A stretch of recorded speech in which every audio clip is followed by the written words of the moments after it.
Gooftakiya garagalche Yesuutu garagalche kasilana nyaatu narra dabarse Waaqatu garagalche Yesuukiya garagalche Gooftaatu garagalche kasilana nyaatu narra dabarse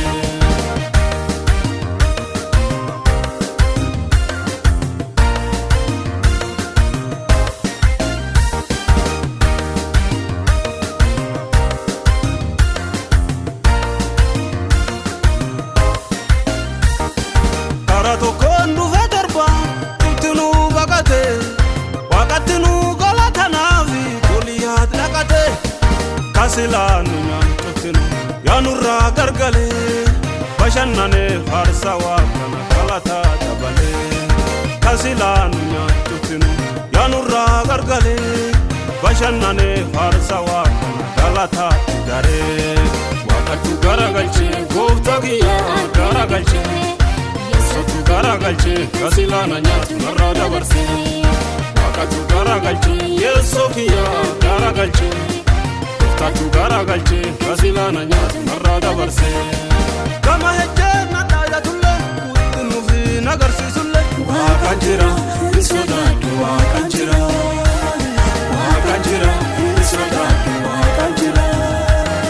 Galan fakkaate na dirkutulle muudame jira hin sodaadhanille Waaqan jira hin sodaadhu Waaqan jira Waaqan jira Waaqan jira hin sodaadhu Waaqan jira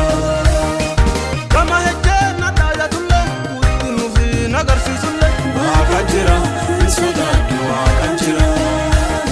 Waaqan jira hin sodaadhu Waaqan jira Galan fakkaate na dirkutulle muudame jira hin sodaadhanille Waaqan jira hin sodaadhu Waaqan jira Waaqan jira Waaqan jira hin sodaadhu Waaqan jira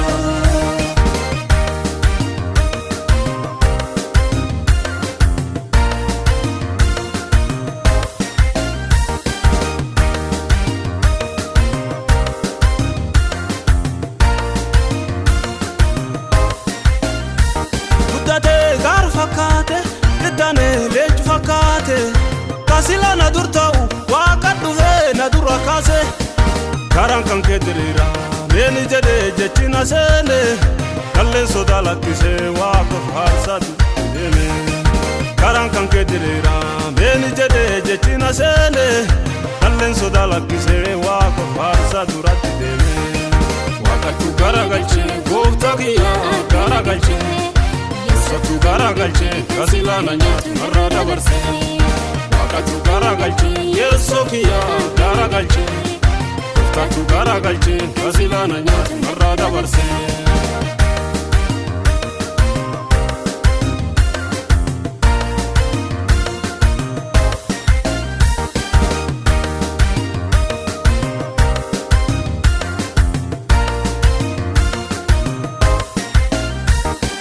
Yakka tokki malee ayyichi gableen caana kenne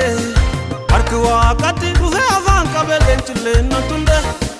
kaguddoo sodaadhe waaqina dhaqqabee ganamaan kahee galateesse waaqina ta'e kaguddoo sodaadhe waaqina dhaqqabee ganamaan kahee galateesse waaqina ta'e gama hejjeenna dhaayatulle nuufi nagarsiisulle Waaqan jira hin sodaadhu Waaqan jira